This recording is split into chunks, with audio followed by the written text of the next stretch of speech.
After taking more than a year off of in-person interactions, many companies are bringing back the beloved in-person holiday party.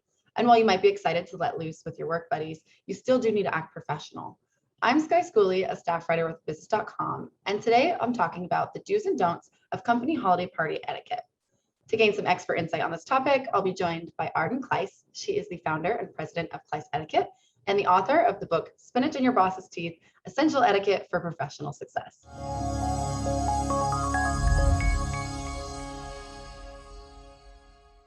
Hi, Arden. Thank you so much for being here today to talk about holiday work party etiquette.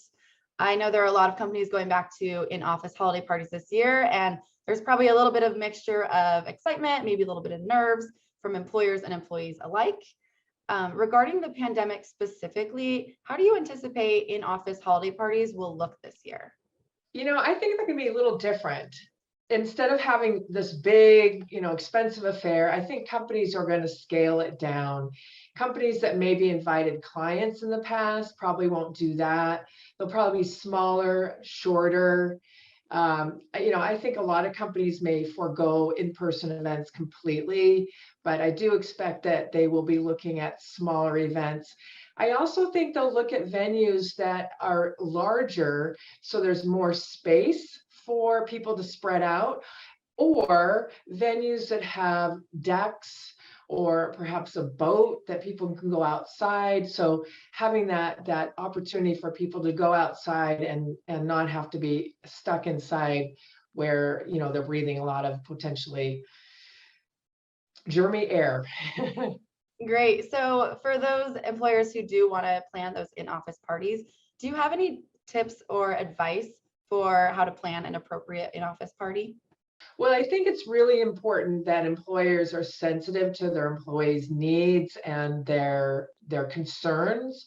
I think, some employees are going to be really reluctant to want to attend something where there's a lot of people in a space. And, in the past, I've always said it's important that you go to your holiday party, even if you're not a mingling person. But in this case, I think employers really need to not put pressure on people to attend, make it as safe as possible. So, make sure that there's hand sanitizer, that you clearly spell out what the COVID protocols are. So, if masks are required or how you're going to be handling the meals, really be sensitive to your employees' needs. And maybe consider doing something rather than a big company-wide event, maybe having each department have a small gathering. Maybe it's a lunchtime event, or maybe it's they shut down early in an afternoon and they go and have something out and about, or they have something catered in. So kind of keeping it a little bit more sensitive and smaller, I think, is the way to go. Great. So I guess from the employee side, do you have any etiquette advice for employees on do's and don'ts of how to act at a holiday party? Maybe this is your behavior or what to wear or things of that nature. Absolutely. So one of the things I see a lot people are confused about is how to dress. So make sure you understand what the dress code is from whoever is planning the event. So if it's HR or there's a committee, check in with them and find out. You don't want to show up in jeans and a t-shirt if it's cocktail attire. And also, if it is cocktail attire, be sure you're not wearing that really fun, skimpy, short outfit that you would wear out to, a nightclub or someplace that is not work related, because it's still a work event. You still want to present yourself professionally and not have people wondering, what's going on here? So the other thing is to not overindulge. So don't make the hors d'oeuvres, if that's what's being served, your meal. Don't spend all your time at the buffet looking like you're starving and that's, the only meal you've had that day. Another one is, well, let me go back to not overindulging. So that also applies to drinking. So there may be an open bar and it may seem like, hallelujah, we're having fun tonight. But again, you really need to keep in mind this is a work event. So I really advise people to stick to no more than 2 alcoholic drinks. I know that may seem like hardly anything, but that probably will ensure that you stay with good senses. You don't wake up the next morning with a pink slip or a red face in your job. The other one that's really important is to make sure that you're mingling. So, so often this is an opportunity for you to get to know people that you work with, or maybe you see occasionally, but you're not always focused on work, or to get to know some of those senior managers and executives that really could be a great connection for you in terms of your career steps. So don't stand with the people that you work on in your department and just talk shop. Get out there and mingle and talk to a few people. That's what it's all about. When you are talking to people and mingling, try to avoid only talking about work. So try to find some interesting things to ask people. The holidays are a great opportunity to say, what kind of traditions did you celebrate in your family? Or what are your plans for the holiday? Or, when you're not working, what do you like to do on the weekend? So try to avoid those work-related topics that are really boring. One other that I'll say is to make sure that if you're bringing your spouse or a date, that you introduce them and you include them in the conversation. So I've seen this happen a lot where this poor person is standing next to you, listening to you talk all about work, not knowing who in the world you're talking to, and not really caring a lot about what you're discussing.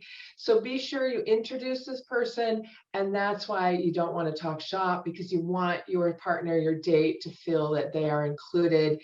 They can share something as well about the topic. So those are my top ones for the do's and don'ts as an employee. Awesome, great advice.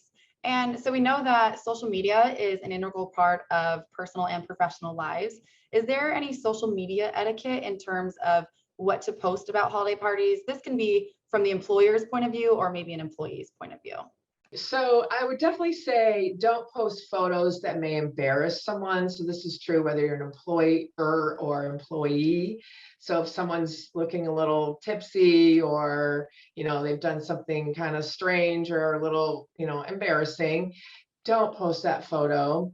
If in doubt, ask first. Ask the person if it's okay to post it. The other thing is never say anything negative about your job or the company. So maybe, the party wasn't a whole lot of fun, or maybe, something kind of crazy happened. Don't post about it. You need to stay professional and not risk your reputation.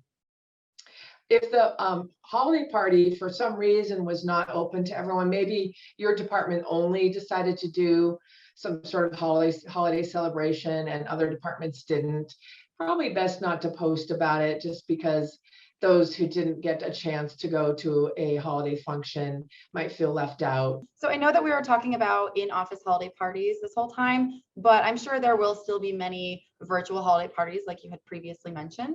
So before we wrap this up here today, do you have any etiquette advice for how to manage virtual holiday parties this year? Virtual holiday parties are probably going to be, as you said, the way a lot of employers go.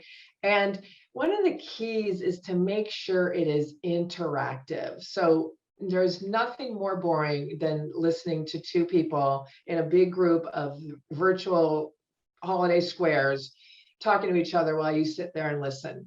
So make it interactive by putting people into breakout rooms, giving them fun topics to talk about, have a theme. Maybe it's a hat night, or a 70s attire, or a pet show and tell, or all of the above. Have some fun activities planned. Use the platform tools And, polling, using the polling feature, the chat function, like I said, breakout rooms, all those different ways to make it interactive. You can also look at hiring an MC who's really skilled with virtual parties. I actually looked into something like that myself, and they're out there, and they will make your party fun. Definitely. There are also platforms that kind of create this mingling atmosphere where you are virtually mingling. So you kind of enter an area or a table and you talk to people. So lots of different platforms that offer that opportunity. So look into really using your platform, making sure people are able to have lots of interaction in different ways. The other thing is, as a participant, keep your video on. It's a social event. It is an opportunity for you to talk to people and be visible and have people see you. And if you've got your video off, you are sending a signal that you don't care at all. You're checked out, you're not interested, and that's probably not a good message to send while you're trying to be social. Again, avoid shop talk, and also dress appropriately. So some of the same things for in-person do's and don'ts apply to virtual events. Great. Well, that was all very helpful, Arden, and that was all that we had for today. Thank you very much. You're so welcome.